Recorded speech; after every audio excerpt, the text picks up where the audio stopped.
termine.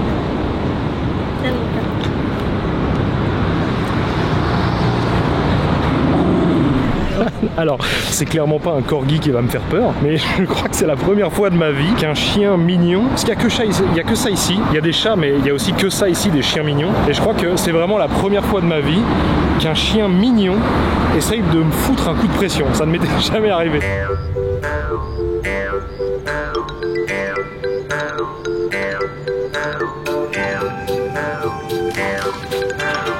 Vous avez été beaucoup à me dire que le vlog sur Yodobashi Camera, vous l'aviez beaucoup apprécié pour les petits plans un petit peu plus posés, un peu plus léchés que je vous avais offert de temps en temps. Et ça tombe bien parce qu'aujourd'hui c'est exactement ce qu'on va faire. Et je ne sais pas si vous vous souvenez, mais hier dans le vlog, je vous parlais d'un concept qu'on appelle Bura Bura, et qui veut dire tout simplement flâner sans but, profiter. Et bien au Japon, il y a un autre concept qui s'appelle le Nobi Nobi, et qui cette fois veut dire tout simplement être à l'aise, être dans l'insouciance. Et c'est exactement ce qu'on va faire aujourd'hui. Je vais vous montrer de très belles images. En plus là, c'est tout pile la golden hour, donc c'est le moment où le soleil commence à disparaître à l'horizon. Mais il va falloir faire vite parce qu'il est déjà 17h20. Dans, je dirais, 1 heure, il fera complètement nuit ici. Alors qu'on est le 5 septembre, on est encore en été, mais le soleil se couche très tôt à Tokyo et il se lève très tôt aussi.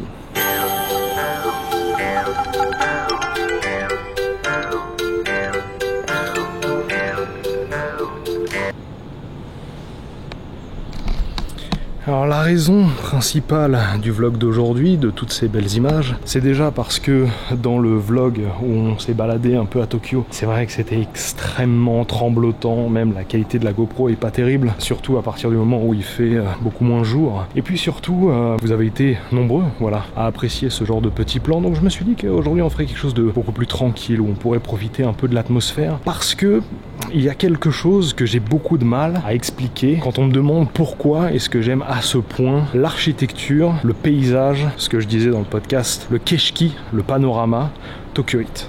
En fait, je ne sais pas si vous voyez le mème dont je veux parler. Souvent, quand on parle d'un paysage japonais sur les réseaux, on nous renvoie directement un mème où il y a un mec à côté d'un paysage où il y a écrit un endroit. Et le mec n'a pas de tête particulière. Et puis il y a le même paysage exactement identique. Et il y a le même gars, sauf que là, il y a écrit un endroit au Japon et le mec est en mode ouais. Et c'est fou parce que c'est extrêmement vrai, mais même si ça semble complètement stupide, je trouve que c'est juste la vérité.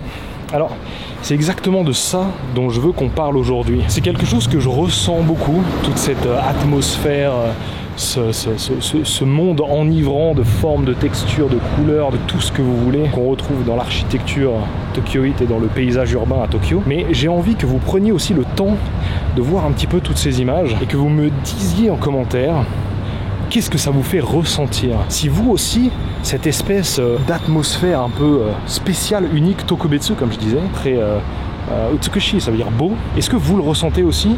Ou est-ce que je suis juste complètement fou? C'est probablement un subtil mélange des deux, mais on va essayer de comprendre.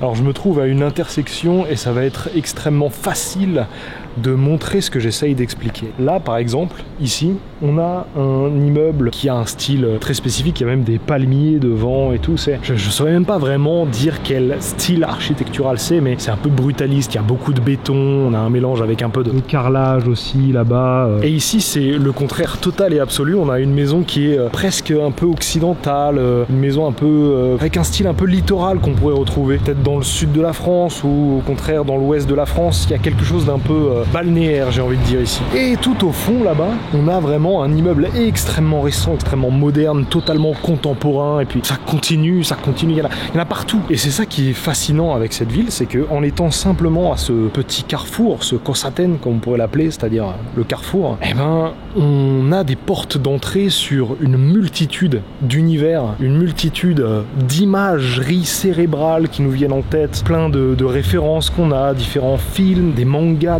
enfin c'est fou, créativement ça stimule énormément l'esprit, c'est trop intéressant. Là par exemple on se retrouve devant le restaurant indien, je présume qu'il est indien, et devant la boucherie de la dernière fois, et il y a vraiment deux styles, deux ambiances complètement différents quoi. Et ils sont côte à côte, on est au milieu d'un quartier résidentiel qui n'a rien à voir en termes de style, qui est complètement différent, et ça crée à chaque fois vraiment des décors. Il y a un petit côté un peu Disneyland. Alors j'ai pas envie d'être rabaissant quand je dis ça, mais il y a un côté un peu pas parc d'attraction, mais comme si on entrait tous les 10 mètres sur des plateaux de cinéma différents où il y a quelque chose de nouveau qui se joue à chaque fois, et c'est vraiment captivant quoi. Alors je profite d'être à nouveau dans les environs du podcast de la dernière fois pour vous remontrer l'espèce de petit temple qu'on trouve aussi dans cette zone résidentielle, et c'est complètement fou quoi. On a des maisons absolument partout, et tout d'un coup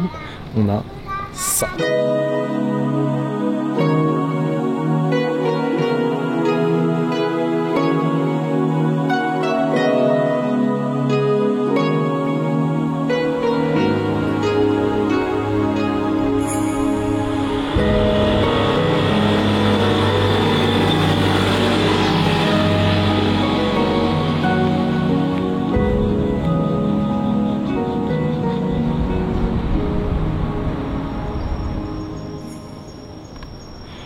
C'est marrant, je passais dans ce petit coin résidentiel pour tourner quelques plans de nuit, parce que vraiment on est dans une toute petite rue qui ne paye pas de mine, c'est très calme, regardez.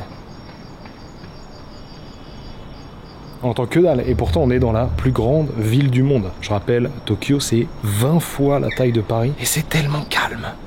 On est à Shinjuku là, actuellement, qui est un des quartiers les plus connus et les plus animés de toute la ville, et c'est incroyablement calme, il n'y a pas un bruit.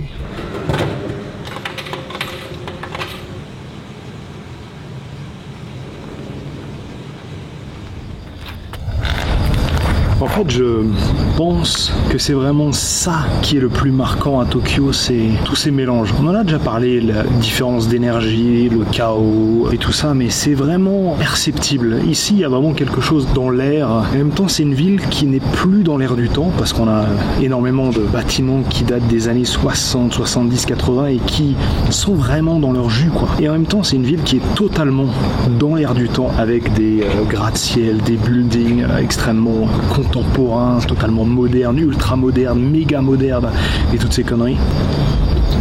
C'est vraiment fascinant.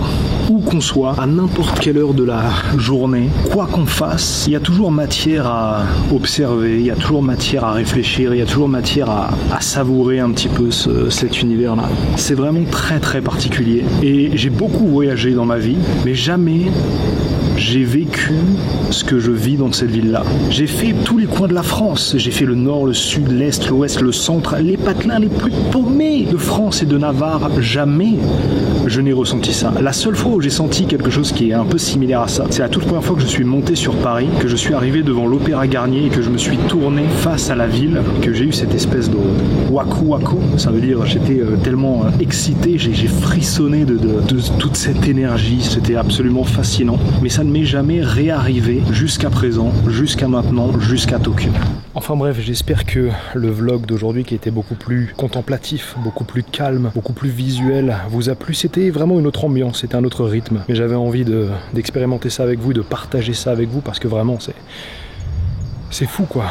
J'espère que l'atmosphère un peu spéciale de cet épisode vous a plu. On se retrouve dès demain au cœur de cette ville absolument incroyable, monumentale, géniale et tout un tas d'autres superlatifs absolument fous qui lui correspondent. C'était le 5 pour vous servir votre plus fidèle serviteur, Matane.